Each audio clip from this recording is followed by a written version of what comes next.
Glória a Deus.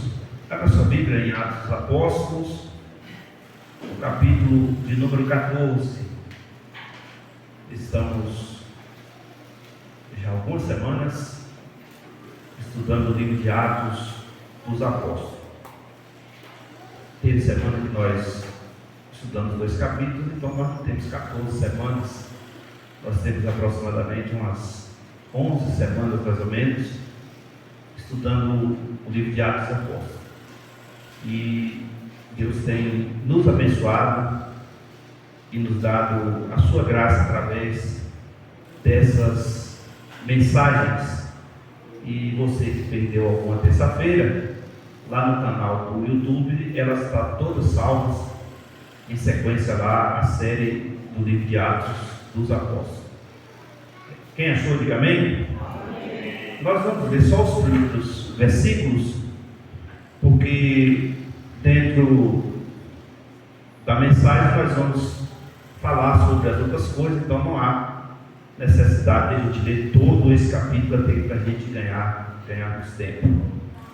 E aconteceu que em Icônio entraram juntos na sinagoga dos judeus e falaram de tal modo, e creu uma grande multidão, não só de judeus, mas também de gregos. Os judeus incrédulos incitavam e irritavam contra os irmãos os ânimos dos gentios. Detiveram-se, pois, muito tempo, falando ousadamente acerca do Senhor, o qual dava testemunho à palavra de sua graça, permitindo que por suas mãos se fizessem sinais e prodígios. Dividindo-se a multidão da cidade, uns era pelos judeus, outros pelos apóstolos, e havendo um motim, tanto dos judeus como dos gentios, como dos seus principais, para o insultarem e apedrejarem. Sabendo eles, fugiram de Listra a Derbe, cidades da Licônia, e para a província circunvizinha, e ali pregavam o Evangelho. Versículo 8: estava assentado em Listra um certo varão leso dos pés, coxo desde o seu nascimento, o qual nunca tinha andado. E este ouviu falar Paulo, que fixando nele os olhos, e vendo que tinha fé para ser curado, disse em alta voz: levanta-te direito sobre os teus pés. E ele saltou e andou. Senhor Deus, mais uma vez estamos aqui diante da sua palavra. Pedimos ao Senhor nesta noite, mais uma vez, que venha falar em nossos corações. Ó Deus, na instrumentalidade da sua palavra, é o Senhor quem fala com cada um de nós. Eu sou simplesmente o porta-voz, o garçom que serve a mesa, mas a palavra é tua, o povo é seu. Serve este lugar com a tua glória, repreenda todo o mal, Senhor, toda distração, e que os teus filhos venham receber do Senhor a tua santa palavra neste lugar. Aqueles também que nos acompanham através do YouTube, que o Senhor possa falar em cada coração, para a honra e glória do nome do Senhor Jesus. Amém. Podemos sentar, meus irmãos? O capítulo de número 14, ele é praticamente uma continuação do capítulo de número 13. A semana passada nós tratamos aqui do capítulo 13 de Atos dos Apóstolos, quando o Espírito Santo envia ali a Barnabé e a Saulo, e eles vão ali para Antioquia, e eles vão falar acerca de Jesus. Ali o Senhor opera milagres, ali o Senhor batiza com o Espírito Santo, mas a obra de Deus, ela não para. E nesse capítulo de número 14 que nós acabamos de ler, nós vamos ver a primeira viagem missionária de Paulo e de Barnabé. A gente vê que o Evangelho, ele aqui no capítulo 14, ele é pregado em Icônio, em Listra e Derbe. São 3 lugares que os irmãos irmãos vão ver aonde a mensagem foi pregada. Paulo, quando sai da Antioquia com Barnabé, eles fazem uma viagem de aproximadamente 50 quilômetros até chegar na região ali de Icônio. E qual era o objetivo? Levar a mensagem de Jesus aos gentios daquele lugar, aos gregos daquele lugar e aos judeus daquele lugar, porque toda aquela região era uma região cercada por pessoas de vários lugares, inclusive pessoas de Jerusalém que moravam ali naquela região. A gente percebe na leitura desse texto em haver ali dois grupos que estavam se levantando contra Paulo e Barnabé na pregação do Evangelho. Os judeus presentes naquele lugar, que conhecia a lei de Moisés, que sabia muito sobre o Messias prometido, mas só que aquele Jesus que foi morto, ressuscitou, eles não criam que ele seria realmente o Salvador. Então aqueles judeus se levantam contra a pregação do Evangelho, como também os gentios daquele lugar. E gentio era todo aquele que não pertencia à nação de Israel, todo aquele que não pertencia ao povo das tribos, das 12 tribos. Essas pessoas eram consideradas como gentios. Então nós percebemos que ele chega ali e ele entra em uma das sinagogas. Para os irmãos entenderem, a sinagoga era uma pequena congregação, e ali tinha uma sinagoga judaica, e naquela sinagoga aqueles judeus que ali se encontravam reuniam-se todas as semanas, principalmente no dia de sábado, para ler a lei de Moisés. E ali eles tinham uma responsabilidade de falar acerca de Moisés, dos seus mandamentos, das suas leis, como também falar que um dia viria o Messias prometido. Lia-se ali também os profetas, os salmos, mas eles percebem que chegam dois homens naquela cidade e entram naquela sinagoga e vai falar exatamente o que eles não falavam, vai pregar um evangelho que eles não pregavam, vai falar de algo que eles não estavam acostumados a ouvir. E a Bíblia diz que quando eles começam a falar do evangelho de Cristo, depois que os irmãos com atenção leiam todo o capítulo 14, que os irmãos vão ver que eles falam com muita ousadia, eles falam com muita autoridade, porque foi dado por Jesus a eles essa autoridade, esse poder. Não era simplesmente uma leitura de uma lei, não era simplesmente aquela coisa metódica, toda semana a mesma coisa, não era aquela coisa que eles faziam de rotina, mas eles trazem uma palavra e tocam no coração daquelas pessoas. Os irmãos vão ver que ali reúne-se, a Bíblia fala de multidão, mas eu acredito que não dentro da sinagoga, porque a sinagoga era um local pequeno, não dava para reunir multidões, mas eu acredito que quando eles começam a pregar, e a Bíblia diz que sinais e prodígios começam a acontecer, o povo fica do lado de fora, chama muito a atenção daquelas pessoas que ali estão, porque o Evangelho foi pregado com muita autoridade, e a Bíblia diz que muitas pessoas criam no Evangelho. Eles estavam acostumados a ouvir falar do Deus de Abraão, do Deus de Isaac, do Deus de Jacó. Eles estavam acostumados a ouvir falar das leis de Moisés, ouviam-se sobre os profetas, ouviam-se sobre o rei Davi, sobre Salomão, mas eles precisavam de ouvir sobre o Salvador, Jesus Cristo, que foi morto, mas ao terceiro dia ressuscitou.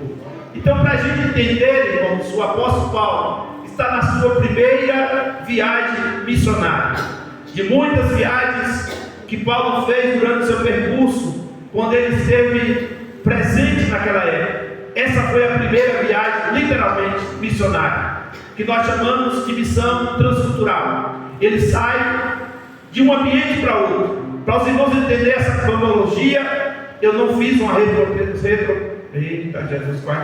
retrospectiva, porque a semana passada eu assim fiz dos capítulos, mas se você olhar da sua chamada quando ele tem aquele encontro com Jesus ali no caminho de Damasco.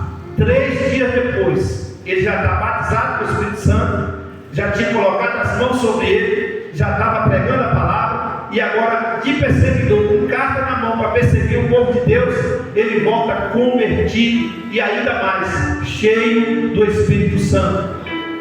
Ele passa um tempo ali em Jerusalém com os discípulos, com os apóstolos. Depois ele é enviado, ele e Barnabé, para Antioquia. Passa um tempo ali evangelizando. Percebe que já tem ali um grupo de obreiros, um grupo de irmãos que podia deixar aquela igreja ali, mas ele estava no coração: olha, o nosso chamado não é para ficar aqui, Deus nos chamou a gente para ficar parado, vamos seguir mais na frente. Mas alguém podia dizer: lá você vai ser perseguido, lá você vai ser apedrejado, lá você vai ser humilhado, mas eu vou deixar a semente do evangelho naquele lugar. E Paulo sai da Antioquia e vai para Icônio, e quando ali ele chega, vai numa sinagoga, fala de Jesus. Os irmãos percebem que ele entra, e a Bíblia diz no capítulo 14, versículo 1, que creu uma grande multidão. Como eu disse, uma sinagoga era pequena, mas você sabe o que eu imagino que aconteceu? Aquela família que estava ali, ou alguém daquela família que ali estava, disse: tem um pregador aí que ele é diferente dos pregadores da sinagoga. Ele prega um tal de Jesus que salva, que liberta, que cura, que batiza com o Espírito Santo, e que breve vai voltar, porque essa mensagem é a única mensagem que Jesus deixou, irmão. Pregar que ele salva, que ele cura, que ele batiza, que ele faz maravilhas, e que em breve ele voltará. E aquele povo foi chamando outras pessoas, e é por isso que o texto diz: uma grande multidão creu. Não naquele exato momento, naquele primeiro culto, mas a semente é assim: ela entra no coração de alguém, alguém sai daqui do lado de fora e já fala para outra pessoa, a outra pessoa já fala para outra, e daqui a pouco, irmão, muitas pessoas vão aceitando Jesus como Senhor e como Salvador. E para os irmãos entender, a Bíblia diz aqui que foram judeus que se converteram e gregos. O Evangelho começa a chegar aqui aos gregos. Eu não sei se os irmãos lembram o capítulo de número 21 de Mateus. Jesus encontra com uma mulher da região Sírio-Fenícia, de localidade grega, ou um povo que era grego naquele lugar. E Jesus, quando encontra com aquela mulher, ela vem de longe gritando: filho de Davi, tem misericórdia de mim. Filho de Davi, tem misericórdia de mim. Jesus calado estava, calado ficou. Mas o discípulo, a Bíblia diz que se incomodou com a gritaria daquela mulher, e fala para Jesus assim: olha, manda ela embora, ela está perturbando. É como se dissesse assim: o culto está tão legal, mas essa mulher está tirando a atenção do culto, está perturbando o culto, está perturbando a nossa reunião. Mas Jesus calado estava, calado ficou. E a Bíblia diz que essa mulher, irmãos, não se contentou em apenas gritar, mas ela chegou diante de Jesus, prostrou-se e adorou, e tornou a repetir: filho de Davi. Por que ela disse filho de Davi? Reconhecendo Jesus como rei. E ela disse: tem misericórdia de mim. Ela nem falou da minha filha, da minha família: tem misericórdia de mim. Depois que ela foi relatar que ela tinha uma filha em casa endemoniada, e a Bíblia diz que Jesus falou que nem em Jerusalém tinha alguém que tinha fé do tamanho da fé daquela mulher. E ela não pertencia à nação de Israel, ela era grega. E Jesus disse para ela: seja feito para contigo segundo o meu poder. Não foi assim. Ele disse: seja feito para contigo segundo a sua fé. E a Bíblia diz que naquele exato momento, o demônio, ou os demônios, porque era uma ninhada de demônios que estava sobre aquela jovem, saíram todos de uma só vez, e aquela moça foi curada. Aqui o Evangelho está chegando para os gregos e também judeus. Os gregos aqui faz parte dos gentios, não pertencia o povo de Israel, mas os judeus aqui sim pertencia.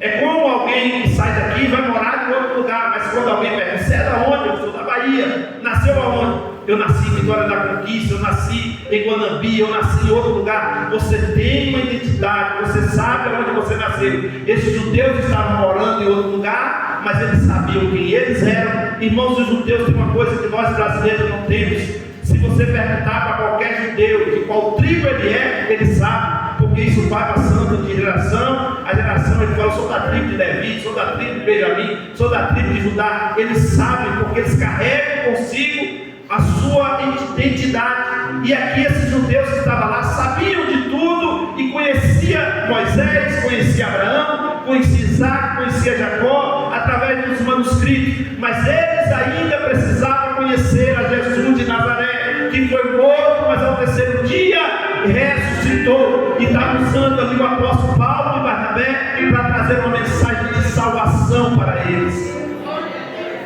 Se vamos ver nesse contexto aqui, que Jesus faz a operação de maravilha através de Paulo, o paralítico anda, mas o principal objetivo não era fazer paralítico andar, não era fazer cego enxergar, era fazer eles se converterem a Cristo como Senhor e como Salvador, porque a cura, irmão, não traz salvação, mas a salvação traz cura, traz milagre, traz libertação. Lembra dos leprosos? Jesus curou 10, só um voltou. Jesus pergunta: cadê os outros 9? Ingrato, só queria cura, só queria um milagre. Mas esse voltou, e a Bíblia diz que além de ele voltar, ele acompanhou Jesus, seguiu a Jesus. Ou seja, não é todo mundo que recebe cura que às vezes quer o dono da cura. Às vezes a pessoa só quer o milagre, mas não quer o dono do milagre. E o importante às vezes não é nem você ser curado, o importante é você ser salvo, liberto na pessoa de Jesus Cristo. Se tiver fé para ser curado, melhor ainda, porque o pacote vem completo. Quando Jesus fez milagre na vida de muitas pessoas, ele dizia: a tua fé te curou. Já para algumas pessoas ele dizia: a tua fé te salvou. Percebe que tem algo diferente aqui? A tua fé te curou e a tua fé te salvou. Lembra que nós chamamos de Bartimeu, ou filho de Timeu?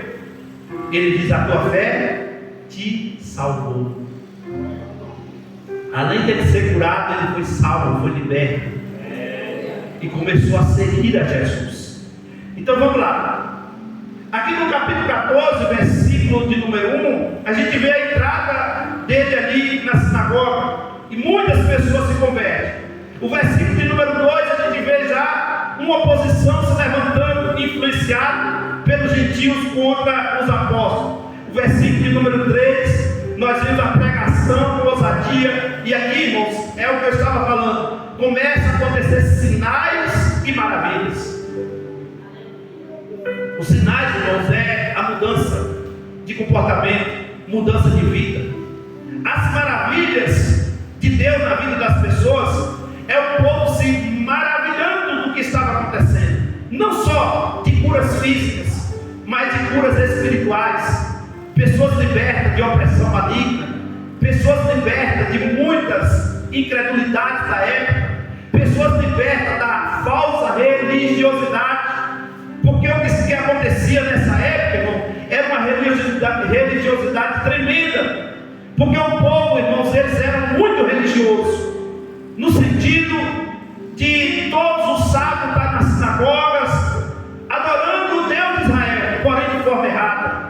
Porque os irmãos sabem que de Malaquias a João Batista, ou o livro que foi escrito de Mateus, passou um período de 400 anos, que a gente chama de período interbíblico. O povo seguiu apenas uma tradição de 400 anos, irmão, muitas gerações se passaram, mas a Bíblia diz que tinha ali os remanescentes: Zacarias, Isabel, Maria, José, João Batista. E a Bíblia diz que Deus pega essa turma dos remanescentes. Você vê que era pouca gente, que a Bíblia faz questão de mencionar os nomes dele. Tinha o sacerdote Zacarias ali, já velho, sua esposa velha, mulher estéril, mas Jesus escolhe Isabel e diz: você vai ser a mãe do precursor, daquele que vai aplanar, daquele que tem a pá, daquele que vai na frente, que ele era João Batista. Aí pega José, pega Maria, coloca eles para gerar o Salvador. Maria carrega Jesus no seu ventre por obra, graça do Espírito Santo. Os irmãos conhecem a história. José só estava noivo de Maria, casa com ela às pressas, porque ela estava grávida, senão ia ter um problema das pessoas acharem que ela tinha engravidado no ano de casar. José quer fugir, o anjo aparece para ele quando não tem traição. que está no ventre dela, ela está pura ainda, ela vai continuar pura, ela está reservada para você, mas ela tem um projeto de Deus, ela foi agraciada por Deus e ela vai gerar um Salvador. Cuida dela, cuida do menino. Irmão José foi um cara extraordinário, porque José cuidou de Maria, José cuidou de Jesus, que não era seu filho biológico, mas o tratou como filho, criou como filho, colocou uma identidade sobre ele, colocou sobre ele projetos, ensinou a ele. E tudo isso nós vemos que esse período começa com João Batista. Depois Jesus aparece no deserto para ser batizado por João, para dar início ao seu ministério por 30 anos. Porque o período que Jesus tinha era muito curto, era apenas de 3 anos e meio. E ele disse: João, tem pressa, João. Eu tenho que ser batizado, João, eu não posso. João tem que cumprir as escrituras. Se é para cumprir as escrituras, então eu vou te batizar. Jesus é batizado e ali começa o ministério de Jesus. E toda essa projeção, que esse povo já não ouvia mais uma mensagem que atingia o coração deles.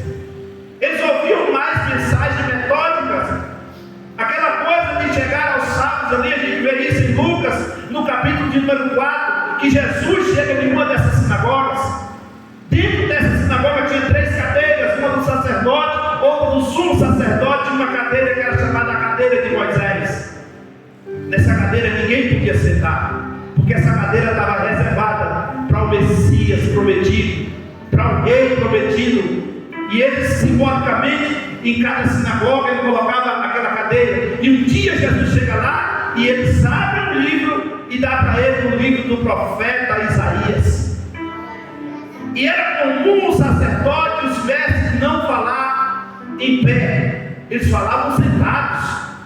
E a Bíblia diz que Jesus se colocou de pé, muda todo o protocolo da religião. Ali o sacerdote ficou indignado com ele. Aqui ele está fazendo diferente. A gente fala sentado porque ele se levanta. O que Jesus estava dizendo? Deus me levantou. Aí ele lê o capítulo 61 para abrir os olhos do cego, para dar vista ao cego, para levantar os corpos, para pregoar o ângulo aceitável do Senhor. Ele estava dizendo assim: foi Deus que me levantou para pregar para vocês que eu estou aqui para mudar a história do mundo. E depois vocês lerem lá, a gente não é obrigado a pregar tudo, o capítulo 4, quando você chega no versículo 18, 19 e 20, e a Bíblia diz que depois dele ter anunciado tudo isso, ele sentou. E ele sentou aonde? Na cadeira de Moisés. E a Bíblia diz que os olhos de todos ficaram fixos nele.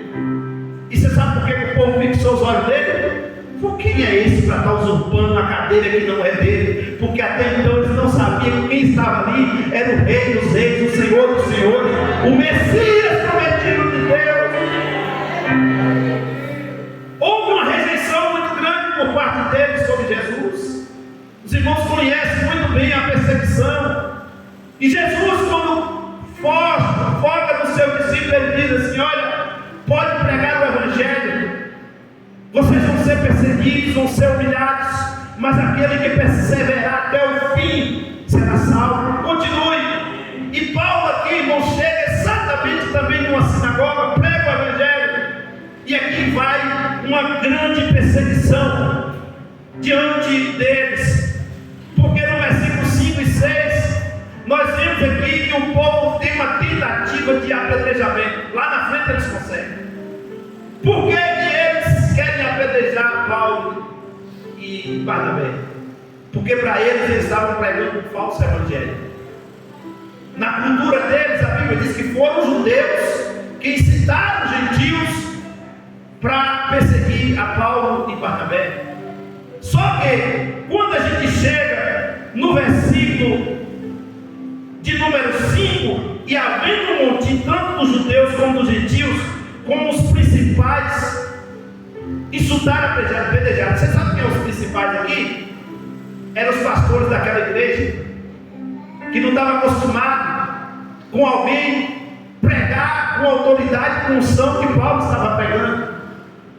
Não estava acostumado a ver alguém colocar a mão sobre o enfermo e ele ser curado.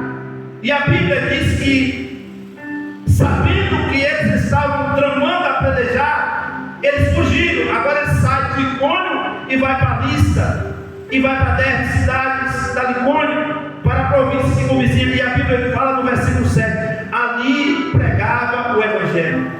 dar um ponto de exclamação aqui. A gente entende que eles pregam o Evangelho independente da perseguição. Eles pregam o Evangelho independente de quem se levanta, se é gente grande ou gente pequena. Se está perseguindo aqui, vão dar um tempo. A Bíblia diz que depois eles voltam lá, mas dá um tempo aqui e vão pregar em outro lugar. A semente do Evangelho ficou plantada naquele lugar. Você vai ver lá na frente Paulo escrevendo cartas para Timóteo, para Tito, e esses lugares já tinham sido evangelizados. Eles tentaram apedrejar ele ali, mas a Bíblia diz que ele estava em Listra. Aí quando ele chega em Listra, tem um homem coxo dos pés, versículo 8, desde o seu nascimento, nunca tinha andado. E Paulo estava pregando o Evangelho. Repita comigo: Paulo estava pregando o Evangelho. E a Bíblia diz que a fé vem pelo Romanos 8:17. Se estiver errado, depois vocês pesquisam aí. Ele estava pregando o Evangelho. E quando ele estava pregando o Evangelho, gerou fé no coração daquele homem. Lembrando que se fosse lá em Israel, em Jerusalém, pela estrutura lá, esse homem não podia nem estar dentro da igreja. Ele tinha que estar do lado de fora. Lembra de Pedro e João? Falamos aqui no capítulo 3. Curou o homem lá de fora. Depois que ele começou a andar, ele pode entrar para dentro do templo. E tem uma confusão por causa disso. Agora, esse homem aqui, aleijado dos pés, desde o seu nascimento, a Bíblia diz que esse homem estava fitando os olhos. E quando ele está fitando os olhos de Paulo, irmãos, isso aqui eu acho lindo, preste muita atenção. Vendo que tinha fé para ser curado, Paulo olhou para ele e viu que ele tinha fé para ser curado. A fé veio pelo ouvir. Ele ouviu a palavra, entendeu que ele podia ser curado. Deus revela também para quem estava pregando a palavra que aquele homem tinha fé suficiente para ser curado. Juntou a fé daquele homem com a fé de quem estava ministrando. E Paulo, em alta voz, disse: levanta-te, endireita os teus pés. E a Bíblia diz que aquele homem deu um salto. Aquele homem pulou e andou. Ele deu um salto, pulou e andou. Isso aqui, irmão, na Bíblia chama operação de maravilha. Você não vê aqui Paulo colocando as mãos sobre ele. Paulo deu uma ordem no mundo espiritual. Porque a Bíblia diz que em alta voz ele levantou e disse: endireita os vossos pés, fica de pé, porque Jesus está aqui para te curar, Jesus está aqui para libertar. E esse homem de um salto pulou e saiu andando. Deixa eu só frisar um pouquinho aqui o que Paulo está falando aqui sobre fé, ou o que Lucas escreve daquilo que foi informado por Paulo. Porque Lucas, que escreveu o livro de Atos, escreveu aquilo que Paulo havia falado. Porque os irmãos vão ver que até então aqui Lucas não acompanhava Paulo. Quem acompanhava era Barnabé. Então Lucas vai acompanhar Paulo lá na frente. Então foi relato de Paulo para Lucas do que aconteceu naquele culto, naquele lugar. E a fé, irmãos, a Bíblia diz em Hebreus 11 que é o firme fundamento de quê? Das coisas que nós não vemos, mas a certeza daquilo que esperamos. Romanos 10:17, 17 diz que a fé vem pelo ouvir, e o ouvir a palavra de Deus. Então quando esse homem ouve a palavra de Deus, gera fé. Às vezes, sabe por quê, irmãos, que muitas pessoas não são curadas? Porque falta fé. Às vezes ela tem até fé no pregador, mas pregador não cura ninguém. Às vezes ela tem fé até no copo d'água que coloca na televisão, num lenço ungido, numa rosa ungida, mas não tem fé no Jesus que cura da palavra. E essas fés que é por aí manipulada por homens para atrair as pessoas, isso não é bíblico. A fé tem que ouvir a palavra, irmãos. É a palavra que tem que fazer efeito. Eu li um livro há muitos anos atrás, de Benjamin, que esse livro é Senhor, Preciso de um Milagre. E ele conta nesse livro que ele estava pregando, não me lembro o país, mas era um lugar que ele não falava a língua dele. E ele estava com um tradutor pregando do seu lado. E foi colocado uma cadeirante à sua frente. E essa moça, durante a pregação de Benihim, ela ficava levantando da cadeira, chamando a atenção, e isso incomodou ele pregando. E ele olha para a moça e diz: ô moça, você está me atrapalhando, você está tirando minha atenção. Porque para quem é pregador, irmãos, é muito ruim você pregar e alguém tirar a sua atenção. Isso incomoda demais mesmo. Alguém conversando, alguém andando, alguém gesticulando, fazendo alguma coisa, isso incomoda o pregador. Porque o pregador está concentrado aqui em pregar, aí tem alguém andando para lá, andando para cá, se movimentando, e essa mulher começa a se movimentar e chamar a atenção. E ele manda o tradutor falar para ela que parasse um pouquinho, que Jesus não ia curar ela agora não, que ela ficasse tranquila. Aí ela pega e fala assim: ó, diga para esse pregadorzinho, e deixa correr assim, que ele quer lindo ou não, Jesus vai me levantar dessa cadeira hoje. Ele conta, irmãos, que na hora que ele recebe essa palavra, vem um impacto de fé nele. E ele falou: já que ela tem fé para ser curada, eu tenho fé que Jesus que eu prego cura. Em nome de Jesus, levanta e anda. E a mulher pulou da cadeira e saiu andando. Acabou a mensagem. Foi só glória, poder de Deus. Porque a intenção de Deus de levar aquele lugar foi para curar aquela mulher. Só precisava da fé dele também, de quem ministrava. Quando eu chamo os irmãos para orar aqui nas quinta-feiras, que é o culto da vitória, que a gente ora pelos milagres para Jesus curar, para libertar, eu sempre digo: não venha se você não tem fé. Não venha achando que é eu que vou colocar a mão sobre você ou quem estiver pregando que vai te curar. Mas se você tiver fé e vir aqui à frente, Jesus vai te curar. Eu estava pregando uma vez e tinha uma moça surda, e a sua mãe foi pela primeira vez na igreja. Essa moça sempre frequentava a igreja, só que ela não escutava, ela ia ali pelas pessoas que a levavam. Mas um dia no culto de libertação, eu chamei as pessoas à frente, e nesse dia eu preguei aquela mensagem que Jesus colocou o dedo sobre o ouvido e disse: abre-te, e os ouvidos se abriram. E por incrível que pareça, ela estava nesse dia, Jesus falou: coloque as mãos sobre ela e diga: Éfata. E eu fiz a mesma coisa que Jesus mandou. Aquela moça passou a escutar, e ela não era crente. Eu perguntei: você estava escutando? Ela sabia falar, irmãos, porque ensinaram para ela através da, não sei como é que chama, mas lá na minha cidade de Cabreiro tem um moço que ele também não escuta, mas ele sabe fazer leitura labial, é isso. E ela falava algumas coisas, mas não escutava. Ela aprendeu só a leitura labial, e se você falasse muito perto dela, ela entendia o que você estava falando, só não escutava. Nós temos lá na nossa cidade um moço que é até crente, que ele fica prestando atenção, e ele chega e fala assim: se você pregar muito rápido, eu não entendo. Mas se você falar devagar, eu entendo Deus lá. Então ele não gostava muito de pregador pentecostal, porque ele dizia que o pregador pentecostal falava muito rápido, e o pregador que não era muito pentecostal, o ensinador, ele entendia. E você conversa tudo com ele, ele fala tudo, só não escuta. É o caso dessa boca, não escutar. E ela passou a ouvir, ela ficou toda alegre, chorando, a mãe chorando. E aí eu aproveitei para fazer um apelo. Eu falei: agora, se teve um milagre, vai querer Jesus. Na hora que eu cheguei para ela: você quer entregar a sua vida a Jesus? Você está ouvindo, tá? Ela falou: estou. Você quer entregar a sua vida para Jesus? Ela olhou para a mãe falou: agora não. Nós somos católica, apostólica, romana, e eu não quero ser crente. Aí eu quase olho para ela assim: podia orar para Jesus aqui, desfazendo um milagre. Só que Jesus, irmão, nunca fez milagre na intenção de salvar ninguém. Pastor, você está falando heresia? Não. Jesus nunca fez milagre na intenção de salvar ninguém, porque os milagres que ele fez é dom de Deus.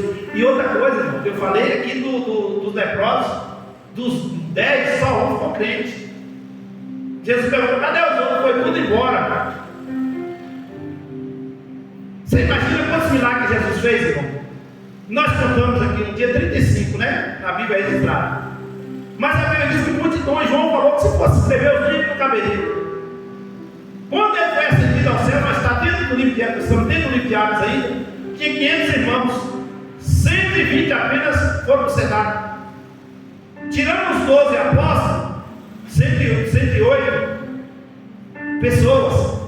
Tirando os 12, não, porque um foi para o inferno. Tirando os 11, 109. Aí dessas 109 pessoas ali, tira Maria, a família, as famílias do discípulo. Se você for fazer uma lógica aqui, irmão, praticamente tinha família do discípulo ali. E cadê as pessoas que foram curadas, irmão? Cadê as pessoas que Jesus curou?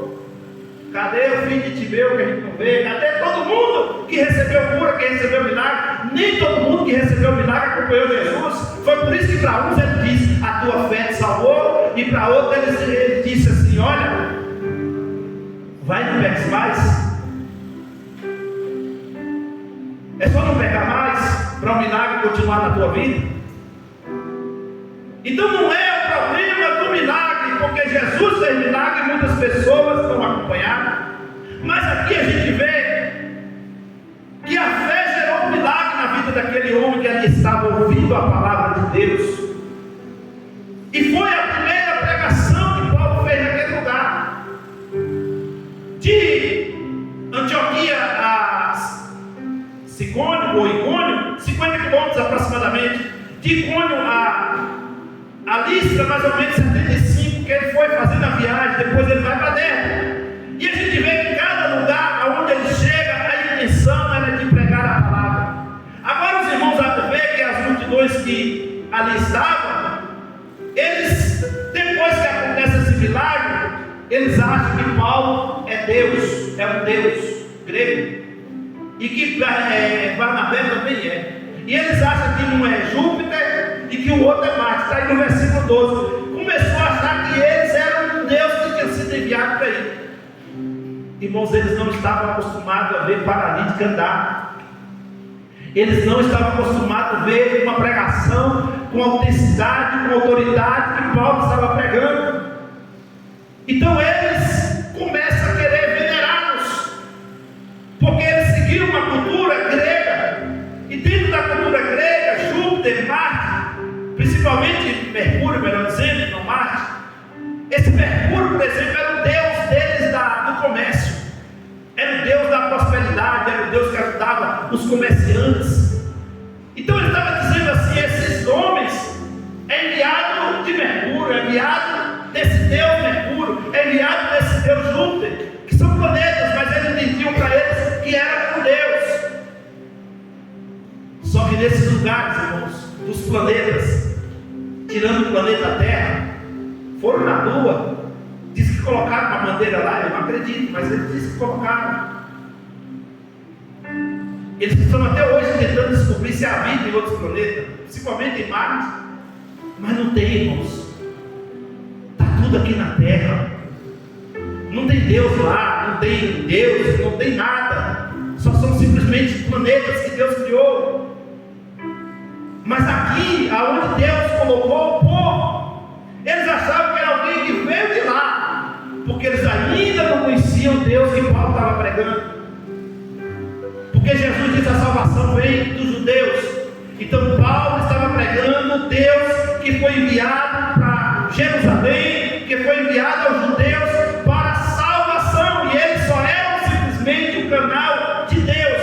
Eles só eram simplesmente o portador ou o porta-voz da palavra do Senhor. E eles precisavam ter o que esse homem de Listra teve, que era a fé. E como eu disse, fé é algo sobrenatural. Existem 3 tipos de fé. A fé salvadora é aquela fé que a pessoa está ouvindo a palavra, vem ou ouvir a palavra e coloca as suas mãos e diz: eu quero entregar a minha vida a Jesus. Essa é a fé gerada para ser salva. Tem a fé comum. Quem acredita que vai tomar café amanhã cedo aí, levanta a mão. Se você não levantar a mão, vou lá para Jesus te levar. Então tá bom. Isso é uma fé, irmão. Sabia que isso é fé? mas você não sabe o que vai acontecer daqui 1 minuto com você. A fé comum é você acreditar num pingaiado e votar nele e achar que vai dar picanha. Essa é a fé comum. Acreditar em homens, acreditar em promessas, acreditar em pessoas, é fé comum. Alguém promete alguma coisa para você, você acredita nele, depois ele te dá o cano, é mentira. É a fé comum. Agora tem uma fé que ela é chamada como dom. Essa fé é extraordinária. Todo crente, ouça isso, todo crente tem que buscar o dom da fé. Ah, pastor, mas eu tenho o dom da fé. Não, você tem fé. Agora busca o dom da fé. Porque o dom da fé faz você acreditar em coisas impossíveis, inimagináveis. Alguém diz para você não vai dar certo, você continua acreditando. Nada tira o seu foco. Lembra da mulher que eu te falei? Manda ela calar, ela gritava mais alto. Quanto mais manda ela calar, ela gritava. O filho de Timeu, cala a boca, ele não vai te ouvir, a multidão oprime. E ele gritava mais alto: filho de Davi, tem misericórdia de mim. Gerou o dom da fé nele, e ele recebeu. O próprio Jesus disse: a sua fé te salvou. Essa fé é necessária para todos nós, irmãos. Porque a fé como dom, você pode até passar por momentos difíceis. Você pode até andar pelo vale da sombra da morte, receber um diagnóstico dizendo que você vai morrer daqui a tantos dias. Mas se você tiver fé, como Ezequiel, você só vira para a parede e diz: Senhor, me ajuda aí. Quer morrer agora não? Você acha que ele vai ser salvo ou não? Com certeza. Ele disse: eu tenho feito o que é justo, eu tenho andado nos seus caminhos. Irmão, ruim para ele, sabe o que foi? Que desses 15 anos nasceu Manassés. Irmão, Manassés foi um diabo. Deus permitiu ele viver. E se ele tivesse ido quando Deus queria o levar, porque ali, irmão, Deus, o que ele fez? Deus viu a fé desse homem. Porque tem gente que acha que fé só depois. Não, fé desde antes. Lembra de Abraão, que é conhecido como o pai da fé? Sai da parentela, vai para o lugar para onde? Eu não vou te falar agora, não, só vai. Isso é dom. Isso vem de Deus, irmão. É você acreditar em coisas que ninguém acredita.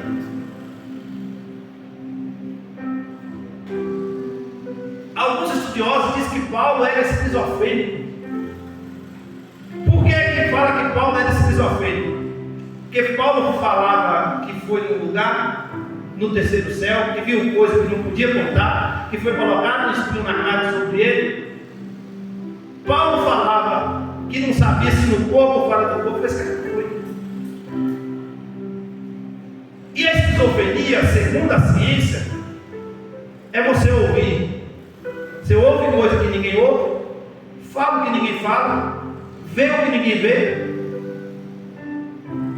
E aí, quando essa pessoa é diagnosticada e diz: é esquizofrênico, é preciso, é necessário, pela medicina, passar algum tipo de antibiótico ou remédios para que essa pessoa acalme os seus pensamentos acelerados, como é chamado, para ele parar de ver coisas que os outros não veem, parar de ouvir o que ninguém ouve. Então ele dá um calmante para o seu corpo. Em alguns casos mais graves são possessões demoníacas, não todos os casos.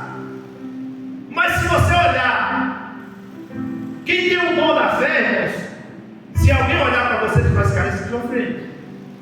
Porque ele vê um terreno e fala que vai ter uma igreja.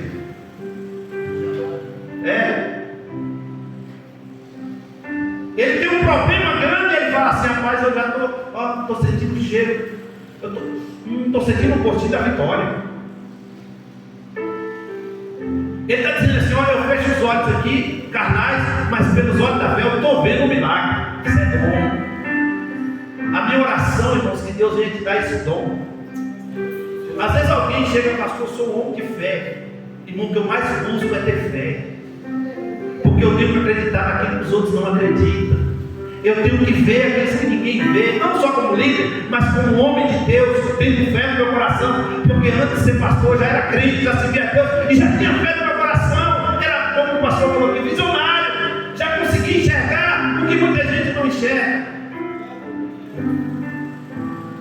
ideia, eu era ainda adolescente.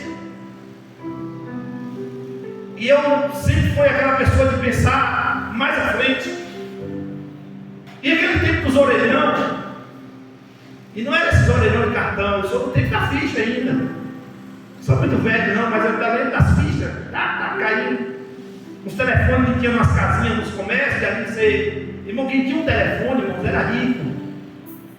Porque o valor do telefone, irmão, se eu deve lembrar dessa época, era o valor de uma moto nova. Quem tinha uma linha de telefone, era, se o cara tivesse 2 linhas, o cara era milionário, era rico. E o meu tio tinha um armazém, não era de mercado, um armazém vendia de tudo, irmão, da pipoca ao vender de rato,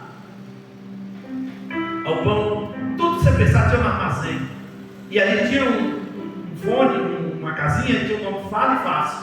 Fácil caramba, tinha que pagar, por minuto ali, ligava e tinha que colocar um limite de 15 minutos, porque senão a pessoa ficava ali muito tempo e tomava espaço das outras.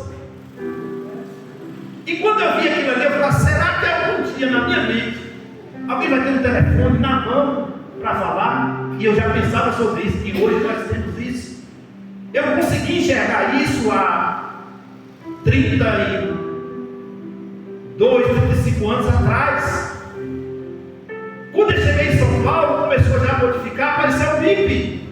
Aqui eu acho que vocês nem lembram disso. O BIP era um aparelhozinho pequenininho. Alessandro não sei lembrar disso não, mas você sabe o que é, né? Você enviava uma mensagem para uma central por escrito, a central enviava aquela mensagem para o outro BIP e ali você recebia a mensagem. Lá na frente apareceu os Nokiazinhos, irmão, que tinha mensagem de texto. E hoje nós temos aí na nossa mão esses aparelhos que tomou o espaço de todo mundo. Acabou com a lanterna, acabou com a calculadora.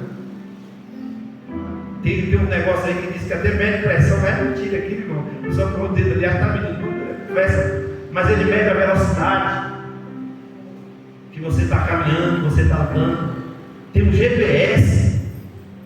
Hoje tem quase tudo dentro de um smart, ou dentro de um aparelho. Tem muita gente preocupada com o sinal da besta, você já está com ele aí, o protótipo já está na sua mão, você não sabe. Quando Jesus disse assim, todo olho verá e toda língua confessar, você vai ver, você não, porque você deve ser arrebatado se você permanecer vivo. Mas quem ficar aqui vai ver pelo celularzinho. Lembra da guerra que estava acontecendo, transmitindo ao vivo? Quando Jesus voltar, vai ser transmitido ao vivo. Todo olho verá, toda língua confessará que Jesus é o Senhor. É tudo através da tecnologia. E o que é que eu estou dizendo com isso? É você ver o futuro, conseguir enxergar. Se como ser humano a gente consegue ter uma visão mais ou menos pela evolução das coisas, o que vai acontecer. Agora você imagina se você tiver fé, irmão, em Deus. E eu parto para encerramento, só tenho 5 minutos. Se você tiver fé, você imagina o que você é capaz de fazer na autoridade de Deus. O meu pai é um mundo de fé. Parte da fé que eu tenho hoje foi de exemplo da minha família. O meu pai é um homem que foi criado, filho de índio, foi criado pelo irmão, então não teve uma educação, não estudou, aprendeu a ler com a Bíblia, sabe só escrever o nome dele, mas pensa no nome de fé, de oração. Nós tínhamos um casal de missionário lá no campo e o filho engoliu uma moeda de 25 centavos. E eles correram, foram no médico, olhou, tirou um raio-x e falou, não, tem que esperar agora para ver, porque eu vou ter que fazer uma cirurgia para tirar e tal. E eles pararam na casa do meu pai. Aí meu pai falou, vamos orar. Quem sabe Jesus não faz um milagre se o menino não põe essa moeda para fora. Ele colocou as mãos sobre o menino, orou, o menino deu uma dor de barriga, foi no quintal e jogou a moeda para fora. Isso é dom da fé. É você acreditar que os homens não podem fazer, Jesus pode fazer. Ô meu irmão, minha irmã, coloque isso no seu coração nessa noite. Se você não entendeu muita coisa do que Deus usou Paulo e Barnabé na autoridade, Você vai ver aqui que eles foram apedrejados ao ponto de eles acharem que Paulo estava morto. Eles largaram ele lá, matando o homem. Mas quando Paulo olhou para um lado, abriu o olho para o outro, todo inchado, levantou como se nada tivesse acontecendo, irmão, e continuou pregando a palavra. Porque quando você tem fé em Deus, não pode jogar pedra, pode deixar você achar que você está morto. Mas quando eles menos esperar, você se levanta, aleluia, com autoridade, com poder, com unção de Deus, mas coloque no seu coração que Deus me dá fé. Eu quero acreditar que o impossível só pode fazer. Eu quero acreditar que coisas impossíveis só pode fazer na nossa vida. E por último, e aqui eu encerro, o que nós aprendemos diante disso aqui? 5 lições. A primeira: persista na pregação. Você não pode parar de pregar. Pastor, já convidei mais de 20 vezes. Convide mais uma, convide mais 2. Eu já falei, não sei quantas vezes continua falando. Porque quando você vai batendo na porta uma hora, ela abre, vai incomodando, toca a trombeta. A atribuição dos milagres não pode ser sua. Quando Paulo eles foram atribuir a ele, ou a Júpiter, ou a Mercúrio, ele disse: eu não. Quem fez o milagre foi Jesus de Nazaré. Porque tem gente caparosa. Tem gente que Deus usa ele e ele acha que é ele que é o cara. Tem gente que Deus usa e ele fala assim: rapaz, se não for eu, não é ninguém. Se eu não pregar, não sai. Se eu não orar, não acontece. Deus usa quem ele quer, na hora quem quiser, e da maneira. Não atribua milagres a você. Irmão, eu canso de ouvir gente falando assim. Um dia chegou até um aqui e falou para mim: eu tenho dom, eu sou profeta, eu sou isso, eu sou aquilo. Eu falei para ele: eu não sou nada, eu sou servo. Porque aquele que quiser ser o maior, volta lá para o fim da fila, seja o menor. E quando as pessoas falarem: é o nome de Deus, é o nome de fé, não tem problema, mas não coloque isso para você, atribua a Deus. Não deixa isso descer para o seu ego, porque senão a gente fica, irmão, muito arrogante. A gente acha que a gente cresceu demais. Que ele cresça, que eu diminua. Paulo, ele cumpriu isso na vida dele. O milagre quem fez foi Jesus, não foi eu só sou um enviado. Terceiro aqui, a resistência à idolatria. Aqueles lugares que Paulo passou evangelizando, irmãos, era uma idolatria terrível. E nem só idolatria de ídolos de barro, não, idolatria da religiosidade. Esse povo que era judeu mesmo, seguia a risca ao pé da lei de Moisés, os 603 preceitos, os 10 mandamentos. Mas era hipocrisia pura. Fazia um rito religioso, mas não acreditava naquele que morreu na cruz e ressuscitou ao terceiro dia, e eles sabiam disso. Em quarto lugar, o encorajamento da fé. Com essa palavra, eu estou encorajando a você a ter fé, a você a buscar o dom da fé. E por último, você vai ver que Paulo aqui, quando chega no versículo de número 23, quando ele vê o crescimento, ele estabelece ali presbítero ou anciãos, que é o mesmo presbítero, em cada igreja. Com Jesus encomendaram ao Senhor em quem havia crido. Ele passa depois pela Psídia, dirige-se para a Profia, e tendo anunciado a palavra em pé, desceu para a Atalaia, e dali navegaram para Antioquia. Você vê que ele passa aqui por vários lugares pregando a palavra do Senhor. Sai de Antioquia, vai para Icônio, de Icônio vai para Listra, de Listra vai para Derbe, e ele vai fazendo a obra do Senhor. Eu fui pesquisar, irmãos, essa roteiro dele deu uma viagem de 1.513 quilômetros, nessa primeira viagem missionária, pregando a palavra de Deus. Falar isso para nós hoje é muito fácil. Pegar um carro aqui 4 horas da manhã mais ou menos, e sair daqui em São Paulo, mais ou menos é isso, e 10 horas da noite, 10 e meia, você está lá. Agora você imagina a época que não tinha carro, não tinha avião. Era andar em camelo, era andar em cavalos, em burros, em carroças, carretes. Mas isso não foi impedimento para pregar o Evangelho. Você pega um voo aqui do aeroporto, quantos minutos parece para São Paulo? 1 hora? 1h40? 1h40 você está em São Paulo. De voo não é isso não, é? Dá não. Até você entrar, mas mais ou menos de voo é 1h10 no máximo. O voo de Guarulhos a Pernambuco, que é um dos voos que é mais longe, são 3 horas de voo. Se for para o Japão, é mais de 20 horas de voo. Você imagina se pegasse um navio, quantos dias seria? Muitos dias. Eu estou dizendo que nada disso impediu de pregar o Evangelho. Hoje a gente coloca desculpa. Às vezes uma estrada de chão. Domingo eu fui pregar e eu estava com o carro todo limpinho. E eu podia falar assim, porque eu vou com um carro mais sujo, mais velho para ir pregar, ou pegar o carro da igreja. 27 km de chão depois que nós entramos, para ir, 27 para voltar. Deitou um prego no pneu. Mas isso não pode impedir de nós fazermos a obra do Senhor. Porque a gente hoje anda de carro, com ar-condicionado, anda de avião. E a gente ainda põe dificuldade. Tem gente que põe dificuldade para tudo. Mas a gente vê aqui que cada lugar que ele chegava, irmãos, a gente sabe que leva tempo para alguém ser uma liderança. Só que aqui, irmão, ele não tinha tempo de estar formando líder, não.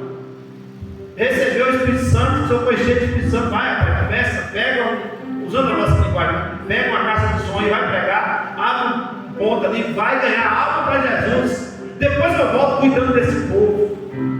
Aí, irmãos, a gente vê para finalizar que eles voltam de novo para onde eles saíram, para Antioquia, para a base de apoio. Porque todo líder, todo homem de Deus e mulher de Deus tem que ter a sua base de apoio. E qual é a sua base de apoio? A sua igreja. Pregador, cantor, tem que ter base de apoio. Não pode sair em janeiro e dizer só volta em dezembro agora. Não, tem que voltar para reabastecer. Nós, pastores presidentes, nós temos nossa base de apoio na nossa convenção 2 vezes por ano. É cansativo. Uma viagem cansativa, os dias cansativos.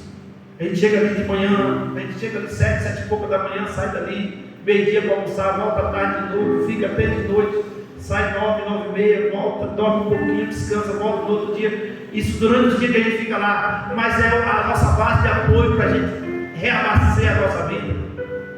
Ali a gente tem estudos, e isso abastece a gente e Paulo que volta para a sua base de apoio. Para quê? Para recarregar e tornar a sair de novo.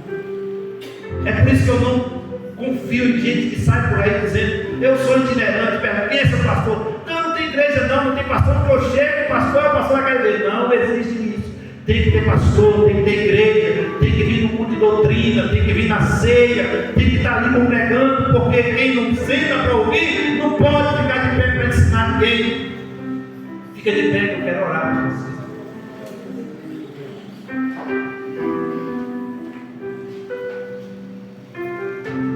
Que essa palavra ela possa fluir no seu coração, em nome de Jesus.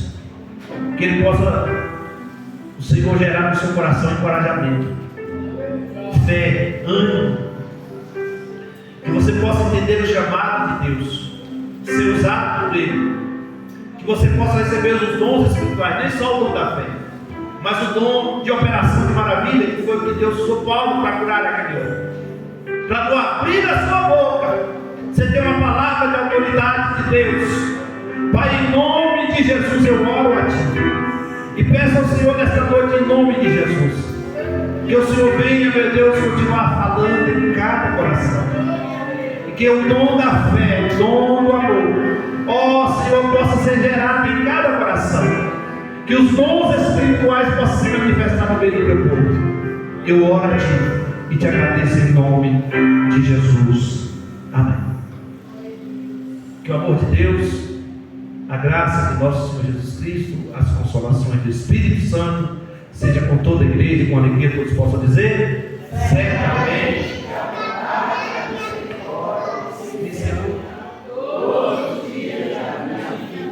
e habitarei na casa do Senhor por longos dias. Amém.